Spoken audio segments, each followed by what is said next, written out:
렌트한 집의 수리와 유지 관리에 대해서는 어떤 점들을 알아둬야 할까요? 우선 세입자는 건물을 깨끗하게 유지해야만 하는데요. 무엇이든 훼손해서는 안 됩니다.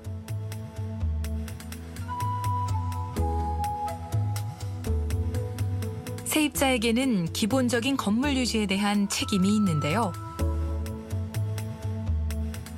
전구 교체,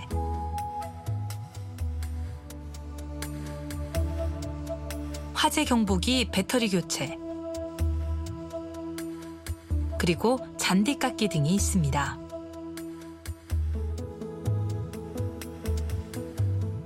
세입자는 수리가 필요한 모든 사항을 부동산 중개업체나 집주인에게 통지해야만 합니다.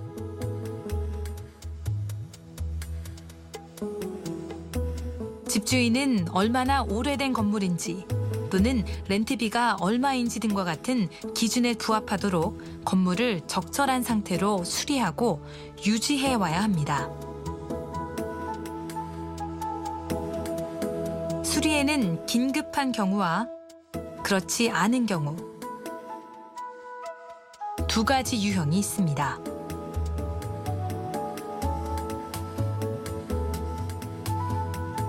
긴급한 수리.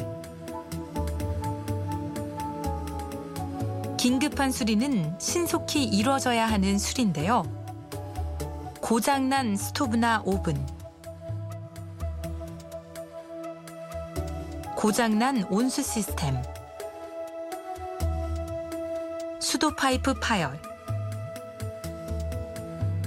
변기 막힘, 그리고 가스 누출이나 전기 고장 등이 이에 속합니다.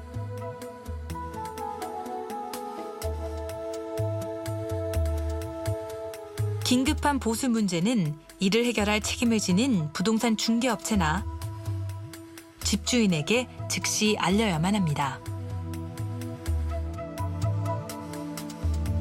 집주인이나 부동산 중개업체에 연락을 할 수 없거나 또는 연락을 취했지만 납득할 만한 시간 안에 문제를 해결해주지 않는 경우가 발생할 수 있는데요. 그럴 경우 세입자는 자격을 갖춘 기술자를 불러 문제를 해결하고 수리비를 직접 지불할 수 있습니다.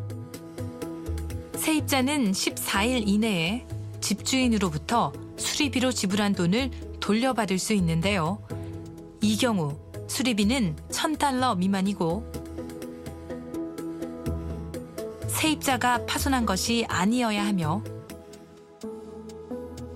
세입자가 집주인이나 부동산 중개업체에 문제를 해결하도록 기회를 주었고 세입자가 자격을 갖춘 기술자로부터 받은 영수증과 문제점 보고서를 소지하고 있어야만 합니다. 긴급하지 않은 수리는 어떨까요? 긴급하지 않은 수리는 당장 고치지 않아도 되는 파손인데요. 찬장 파손이나 금간 유리창 등을 그 예로 들 수 있습니다. 수리할 것이 무엇이고 언제 수리하면 좋겠는지를 편지로 써서 부동산 중개업체나 집주인에게 보내시면 되는데요. 긴급하지 않은 수리의 경우 긴급한 수리와 달리 빠른 시일 내에 수리가 되지 않을 수 있다는 것을 염두해 두셔야겠습니다. 필요하시다면 부동산 중개업체나 집주인에게 독촉 편지를 보내실 수도 있습니다. 부동산 중개업체나 집주인이 서면으로 지불에 대해 동의한 경우가 아니라면 긴급하지 않은 수리를 직접 주선해서 비용을 먼저 지불하는 것은 삼가하셔야 합니다. 분쟁을 피하려면 부동산 중개업체나 집주인에게 통지한 문제점들을 적어서 기록으로 보관하시면 되는데요.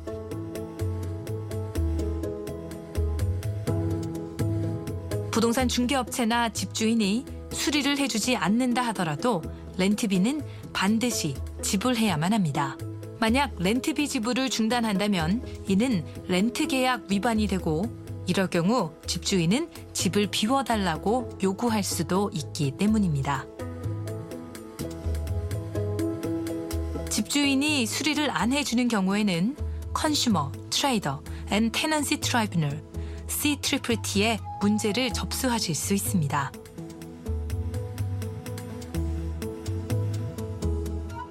주택 개조는 어떨까요?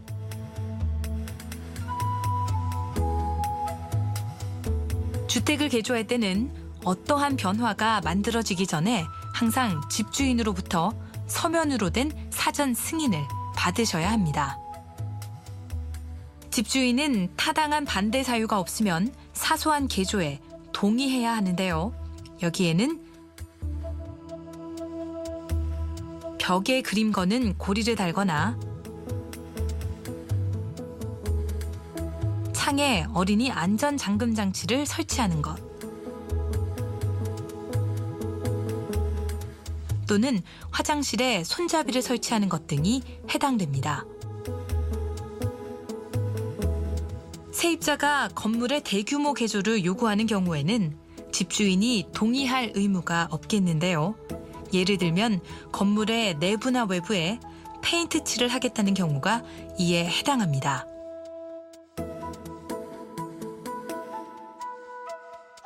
세입자가 서면으로 승인을 받지 않고 개조를 진행하는 경우에는 배상을 해야 하거나 또는 퇴거당할 위험을 감수해야 하는 상황이 발생할 수도 있습니다. 세입자들의 권리 또는 책임에 대한 더 자세한 정보는 New South Wales Fair Trading 웹사이트 www.fairtrading.nsw.gov.au를 방문하시거나 133220로 전화하실 수 있습니다. 언어에 대한 도움이 필요하시다면 13 14 50로 연락하실 수 있습니다.